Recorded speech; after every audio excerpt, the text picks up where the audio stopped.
Huzurlu mutfağa hoş geldiniz. Yine sizlere tavada kolayca pişirdiğim, gönül rahatlığıyla yiyebileceğiniz sağlıklı bir kek tarifi vereceğim.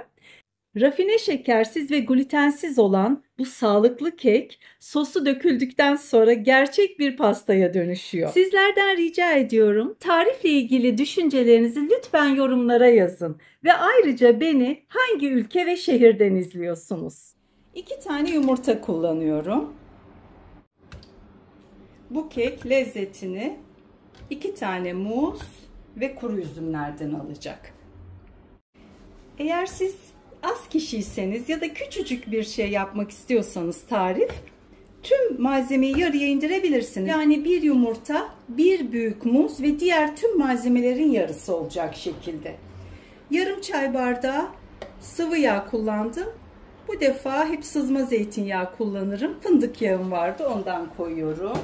Bir su bardağı, bu bardak 200 mililitrelik kefir koydum. Süt ya da yoğurt koyabilirsiniz veya bitkisel sütlerden kullanabilirsiniz. Bir tatlı kaşığı kadar tarçın koyuyorum. Daha doğrusu şöyle dolu dolu bir çay kaşığı diyelim. 2 yemek kaşığı kakao. Çok silme değil, aşırı tepeleme de değil, acı olmasın. Nasıl arzu ederseniz, hangi çeşit unu isterseniz onu kullanın. İster glutensiz unlardan, ister bildiğimiz normal unlardan. Bu yulaf kepeği. Bende bir müddettir vardı. Bunu da değerlendirmek istiyorum. Öncelikle bir su bardağı koyayım. Yulaf ezmesini un haline de getirebilirsiniz ya da direkt yulaf unu da kullanabilirsiniz. Şimdi bir paket kabartma tozu koyacağım. Yulaf kepeği biraz bazı tariflerde acılık verebilir. Bu un az gelirse birazcık da fındık ya da badem unu ekleyeceğim. Acı olmasın tarifim diye. Bunu da çekiyorum. Ondan sonra kıvamına bakacağız.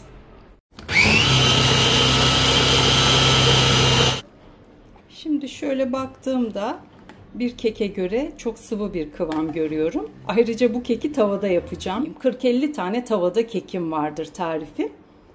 YouTube'da, Instagram'da veya web sitemde. Oradan da tava keklerime bakabilirsiniz. Bu ara çok istendi. Yine bunu da tavada yapayım dedim. 4'te 3 su bardağı fındık unu kullanacağım. Daha doğrusu çok ince çekilmiş fındık. Çok güzel olacak tadı. Fındık ununu da koyuyorum. Zannederim bu 4'te 3 su bardağı fındık unuyla kıvamı tam tutacaktır. Gayet güzel oldu. Burada un tercihini size bırakıyorum. Hangi unu kullanırsanız kullanın. 1 artı 4'te 3 su bardağı un yeterlidir. İsterseniz nohut unuyla yapın. Bakın daha fazla koyulaştırmayacağım. Şimdi kuru üzümlerini de koyalım. Tavaya atalım ve kısık ateşte pişirelim. Şöyle bir çay bardağı kuru üzüm koydum. Tadı için bence yeterlidir. Siz yine sorun yorumlarda aklınıza ne gelirse. Kuru üzümünüz yoksa herhangi bir kuru meyveden de şöyle bir çay bardağı kadar koyabilirsiniz.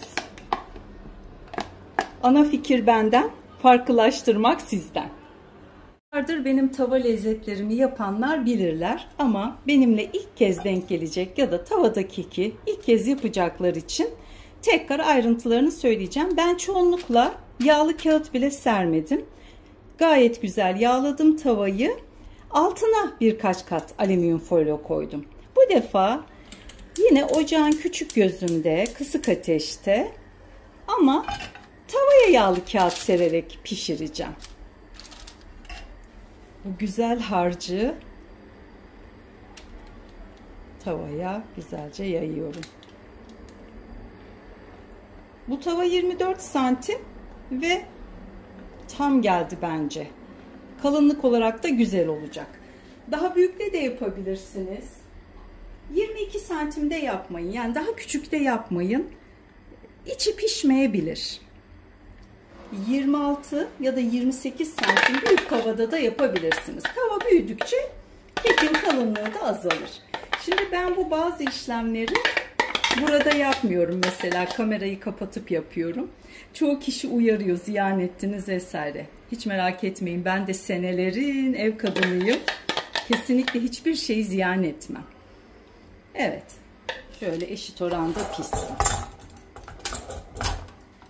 Of, çok güzel görünüyor, çok da güzel pişecek.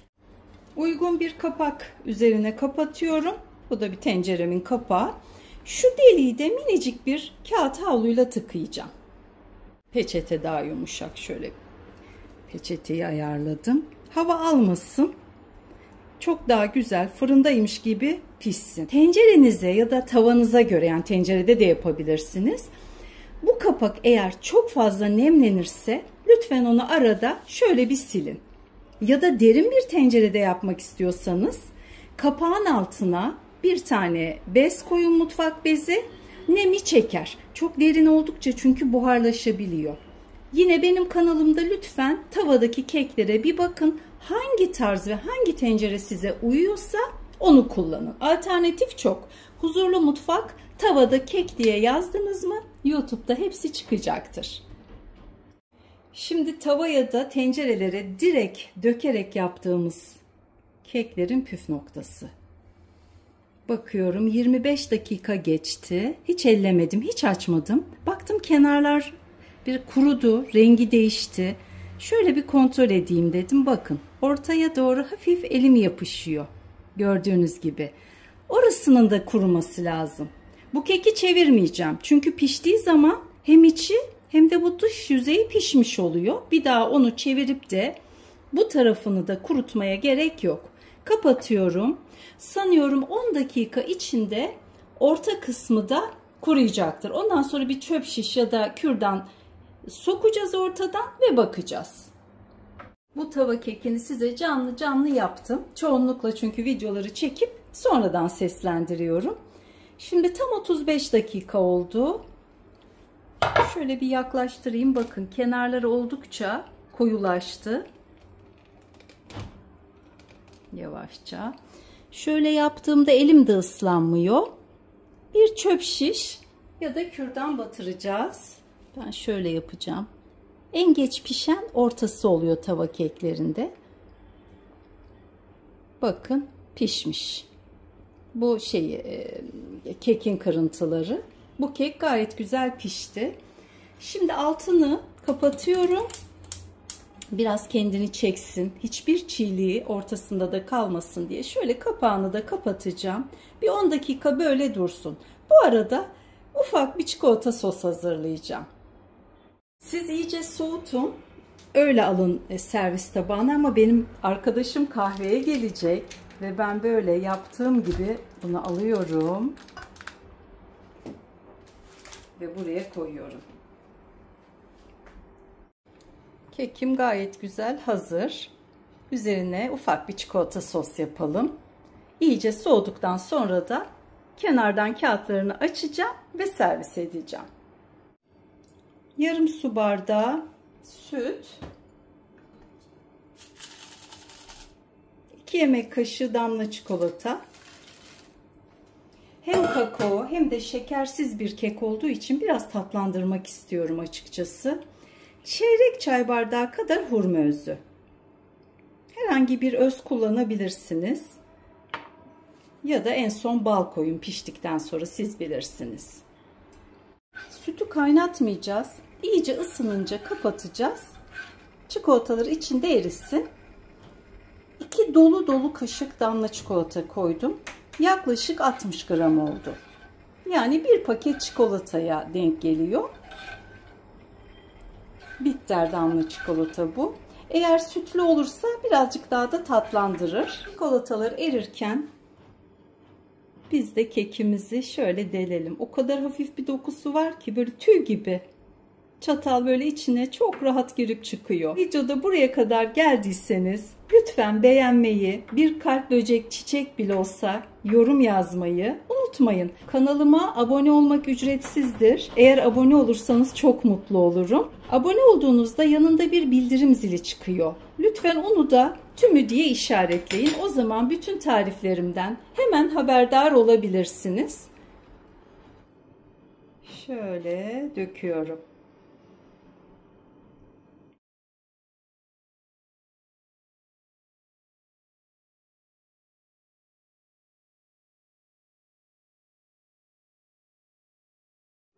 Çok güzel bir şey oldu ya. Mutlaka bunu deneyin. Uzun uzun anlattım ki ilk kez tava keki yapacak olanlar başarılı olsun ve bana teşekkür etsin. Hem de malzemeler ziyan olmasın.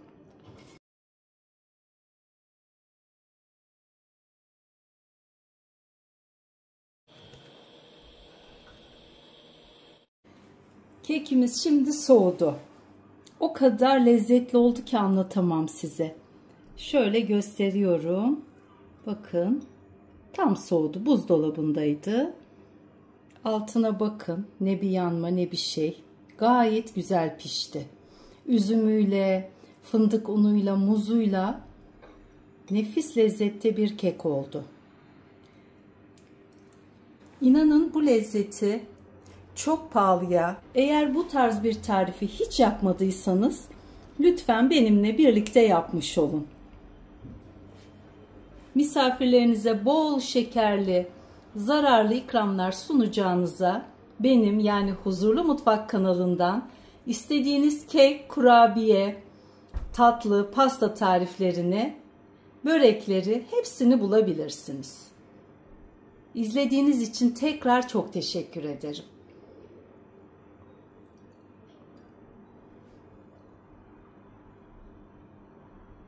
Bu güzelce bir kıvam almış. Bakın şöyle gezdirebiliriz. Bunların üzerine de gezdireyim biraz.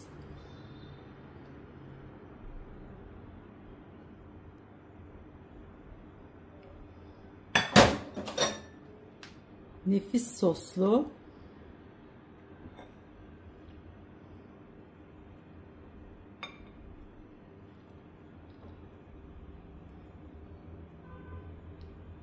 Diyet ıslak kek. Pasta da diyebilirsiniz. İzlediğiniz için çok teşekkür ederim. Sizi Instagram sayfam Huzurlu Mutfağı da bekliyorum.